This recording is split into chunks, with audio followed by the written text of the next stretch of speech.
नमस्कार, स्वागत है आप सबका। आप देख रहे हैं प्रिय रंजन भारती रिपोर्ट्स। मैं प्रिय रंजन भारती।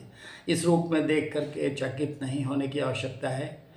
मेरे बड़े परिवार में एक चाचा का निधन हो गया था। उसके बाद की जो सनातन संस्कृति में प्रक्रिया है उसी के दौर से गुजरा हूँ।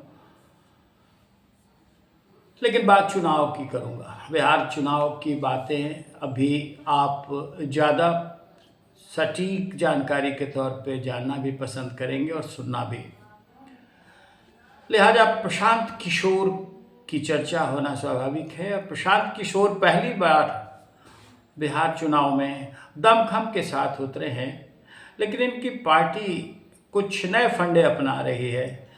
ये चुनाव से काफ़ी पहले प्रत्याशियों से आवेदन ले रहे हैं जो प्रत्याशी सक्षम हैं और जो मापदंडों के अनुकूल निर्धारित हैं उनके आवेदन लिए जा रहे हैं। आवेदन के साथ 21,000 का शुल्क भी है। आवेदन की स्क्रूटनी की जाएगी और उन लोगों के उन प्रत्याशियों का चयन किया जाएगा जो जन सुराज की स्थापना काल से सक्रियता निभा रहे हैं। उनका सौम्य, सुशील और अच्छे निर्माणकर्ता के रूप में, यानी सामाजिक विकास की नींव रखने वाले निर्माण की बात कर रहा हूँ, तो उस तरह की उनकी दृष्टि हो और उनकी योग्यताओं के अनुकूल चयन किया जाएगा। ये दावा किया जा रहा है कि जनसुराज किसी भी पार्टी से गठबंधन नहीं करने जा रहा है। किसी भी पार्टी से गठबंधन नहीं करने का मतलब ये साफ है कि जनसुराज पहली बार जिस तरह से महत्वाकांक्षाओं को, लोगों की आशाओं को जगाकर चुनाव में उतरा है, उससे वो किसी और से सहमत नहीं होना चाहता और किसी और के साथ गठबंधन नहीं करने का मतलब यही है कि पार्टी एक प्रायोगिक तौर पे अपना पहला नुस्खा, अपना पहला जोर आजमाइश कर रही है और इसलिए वो किसी और से तालमेल नहीं करने जाएगी। लेकिन पार्टी का एक और भी स्टैंड है और वो चिराग पासवान की पार्टी के प्रति प्रशांत किशोर का लगाव और प्रशांत किशोर की सहानुभूति। दोनों नेताओं के बीच में नूरा कुश्ती कतई नहीं होती, लेकिन दोनों के बीच में एक अंडरस्टैंडिंग जरूर दिख रही है और इस नाते ये कहा जाने लगा है कि प्रशांत किशोर जन सुराज के उम्मीदवार वैसे लोगों को भी बना सकते हैं, कई सीटों पर ऐसा कर सकते हैं जो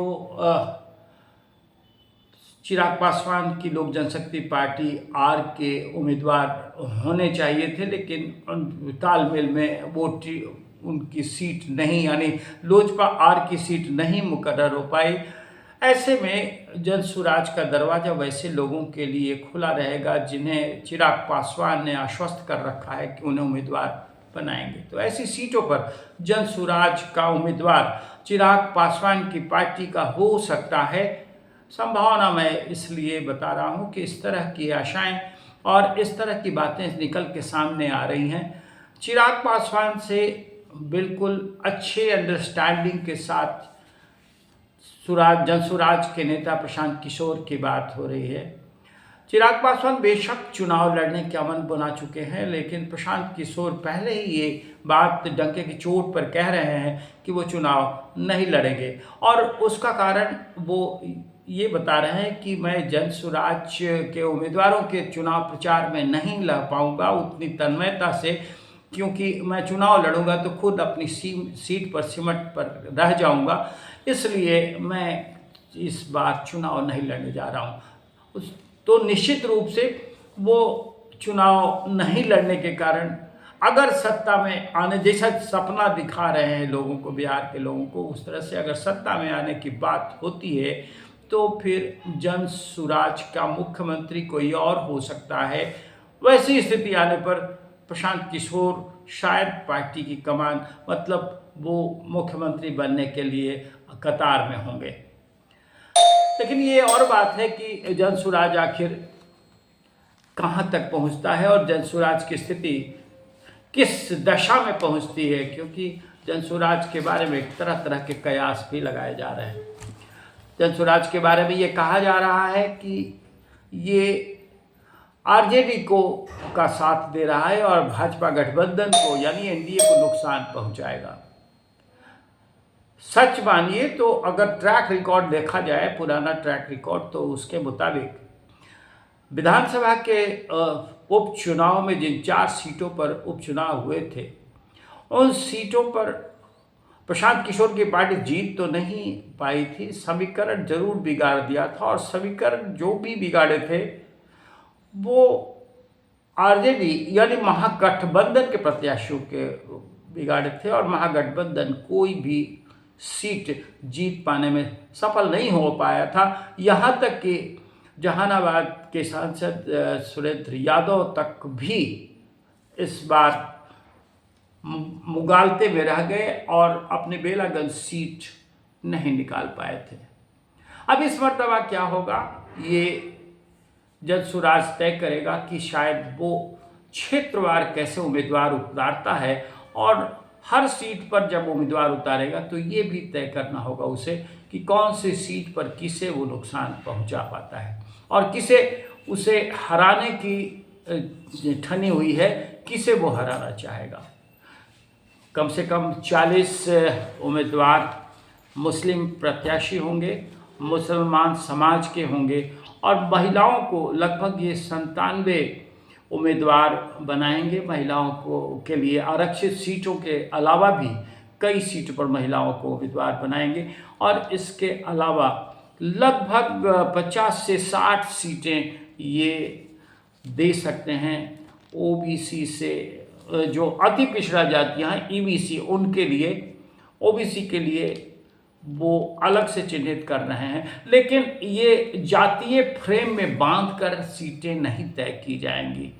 प्रशांत किशोर जिस तरह से अपने राजनीतिक ताने बाने की रचना कर रहा है, उसमें जातीय जो कुछ क्षेत्रीय पार्टियों का जिस तरह से विस्तार हुआ है वो कुछ जातियों में सिमटी हुई रह गई हैं, तो उस आधार पर जातीय खेमों में बांटकर ये टिकट नहीं तय करेंगे और उम्मीदवार उस हिसाब से नहीं उतारेंगे, ये उनकी घोषणा है।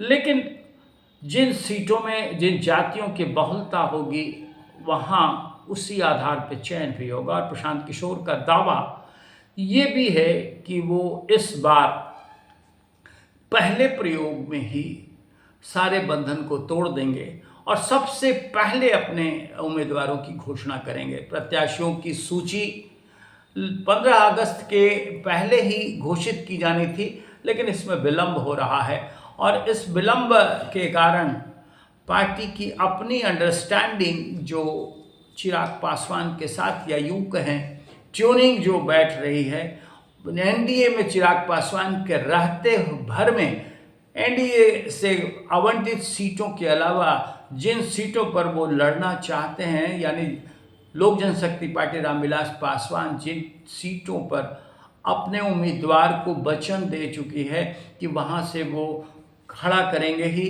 तो वैसी सीटों में, वैसी स्थितियों में चिराग पासवान की पसंदीदा कुछ खास सीटें हो सकता है कि प्रशांत किशोर की पार्टी के उम्मीदवार बनकर उतारे जाएं, लेकिन उन्हें भी इस प्रक्रिया से, यानी आवेदन की प्रक्रिया से गुजरना पड़ेगा। महत्वपूर्ण बात यह है कि प्रशांत किशोर जिस तरह से नीतीश कुमार पर और एनडीए पर हमला बोल रहे हैं, क्या वो एनडीए का वोट बैंक काट पाएंगे? क्या नीतीश कुमार को नुकसान पहुंचा पाएंगे? और क्या भारतीय जनता पार्टी पर उनकी आक्रामकता वाकई प्रायोगिक तौर पे हाथों पे उतर पाएगी और ये प्रशांत किशोर भाजपा गठबंधन को नुकसान पहुंचाने की स्थिति में होंगे, या फिर वो तेजस्वी यादव के नेतृत्व या फिर राष्ट्रीय जनता दल के नेतृत्व वाले महागठबंधन को नुकसान पहुंचाएंगे? इसके लिए अभी से भविष्यवाणी तो नहीं की जा सकती है, लेकिन जब चुनाव के पहले प्रत्याशियों की घोषणा हो जाएगी और सीटों पर जिस तरह से दूसरे मुकाबले प्रत्याशियों के होंगे, उसके आधार पर ये मूल्यांकन किया जा सकता है। और फिर जीत हार की संभावनाएं क्या बनेंगी, इस पर बातचीत तभी संभव हो सकती है और इसका आकलन तभी संभव हो सकता है। लेकिन फिलहाल जो संकेत मिल रहे हैं उसके अनुसार चिराग पासवान और प्रशांत किशोर की अंडरस्टैंडिंग बिहार चुनाव में गुल जरूर खिलाएगी। और संभव हो सकता है कि चिराग पासवान ने 2020 के चुनाव में जनता दल यूनाइटेड को कर्टेल करने के लिए जिस तरह के जोड़ घटाव किए थे, वो चिराग पासवान एक मुहावरा बन गए थे। तो अब चिराग पासवान और प्रशांत किशोर के बीच की ट्यूनिंग एक नया चिराग पासवान खड़ा करने की दिशा में अग्रसर हो सकता है और नतीजे उस हिसाब से प्रभावित हो सकते हैं। अब हालांकि चुनाव में अब बहुत ज़्यादा देर नहीं है, लेकिन प्रशांत किशोर की पार्टी जिस तरह से चुनाव में उतर रही है और प्रत्याशियों की घोषणा का दावा कर रही है बहुत पहले, तो उनके उम्मीदवार जब घोषित हो जाते हैं तो इसके आधार पर बहुत कुछ सामने आ जाएगा। देखते रहिए, आगे चुनाव की बातें हम और भी करेंगे आपसे। बने रहिए हमारे साथ, देखते रहिए प्रिय भारती रिपोर्ट्स और अपनी प्रतिक्रिया कमेंट बॉक्स में जाकर ज़रूर दीजिए। सब्सक्राइब कीजिए, लाइक कीजिए, शेयर कीजिए। फिर मिलते हैं। नमस्कार।